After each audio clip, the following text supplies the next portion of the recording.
Hey everyone, and welcome. So, it's that time again, right?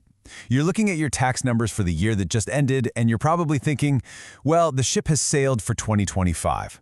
But I've got some fantastic news for you.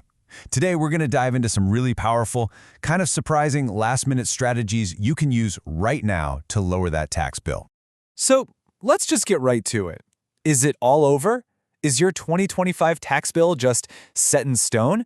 It's what most people think, but the answer is a huge, emphatic no. Seriously, there are still some key moves you can make before you file, so let's jump right in.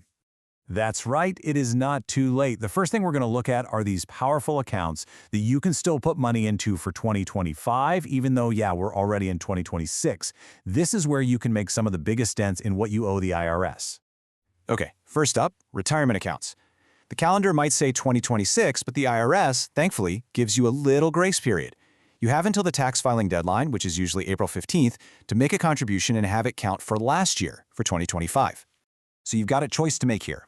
For most of us with earned income, a traditional IRA is just a fantastic option. I mean, every single dollar you put in can directly lower your taxable income. But if you're self-employed, you got to look at the SEP IRA. It's a total game changer because it lets you contribute way more. The key is just picking the right tool for your situation. And here's another incredible tool that works the exact same way: the Health Savings Account, or HSA. If you had a high-deductible health plan last year, in 2025, you can still put money into your HSA for that year, right up until the tax deadline. And this is why people go crazy for HSAs. They have what's called a triple tax advantage. It's amazing. The money goes in tax-free, which lowers your bill right now. Then, it grows completely tax-free, and when you pull it out for qualified medical costs, it comes out, yep, you guessed it, tax-free. It's honestly one of the most powerful tax-saving accounts that exists. Okay, so we've covered what you can still do. Now, let's switch gears a little bit. Let's talk about maximizing the benefit from stuff you already did in 2025. This is all about making sure you get every bit of credit for the smart moves you already made.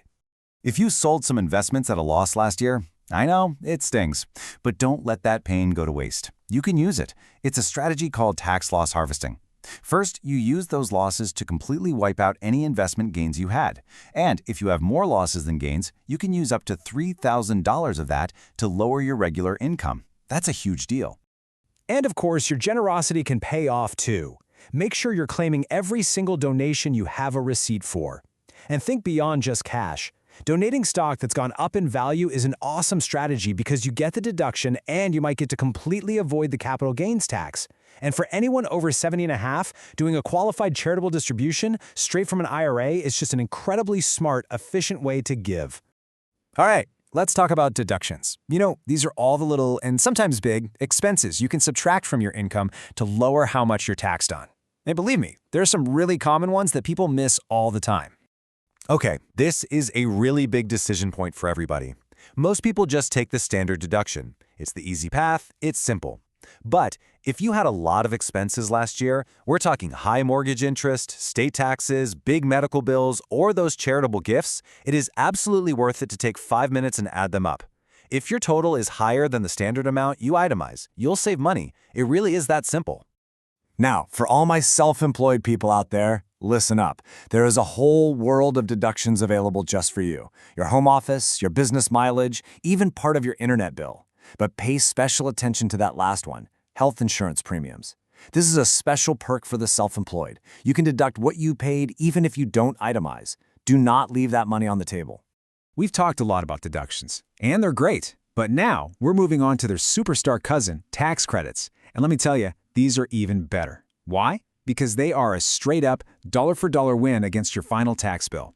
So what is the big difference here? Well, a deduction just lowers the amount of your income that gets taxed. A credit, on the other hand, directly reduces the amount of tax you actually owe.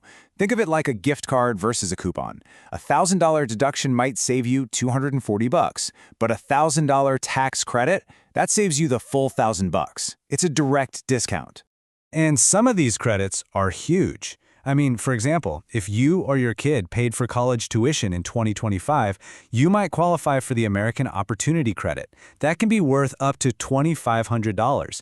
It's one of the most valuable credits out there, and you absolutely have to check if you had any education expenses.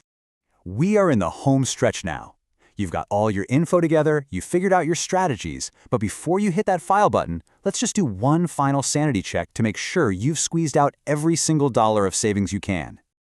2 really quick things to double-check. First, your filing status. Now, almost all married couples file jointly, but there are a few very specific situations where filing separately could actually save you money. It's worth a quick look. Second, don't get so focused on your federal return that you forget your state taxes. States have their own unique rules, their own deductions, their own credits. Don't miss out. Look, if you only take one piece of advice from everything we've talked about, please let it be this. Modern tax software makes it so easy to play what if. Run your numbers and then ask, okay, what happens if I put another grand in my IRA? Or what if I itemize instead? Just see what actually moves the needle. A few extra minutes playing with these scenarios could literally save you hundreds of dollars. So there you have it. The main takeaway here is that you have way more power over your tax bill than you think, even after the year is over. And that kind of brings us to a final thought looking forward. What's just one small change you can make this week? Maybe it's automating a retirement contribution or getting a better app to track your mileage. What's one thing you can do now to set yourself up for an even better tax outcome next year? Taking that little step can make all the difference. Thanks for joining me.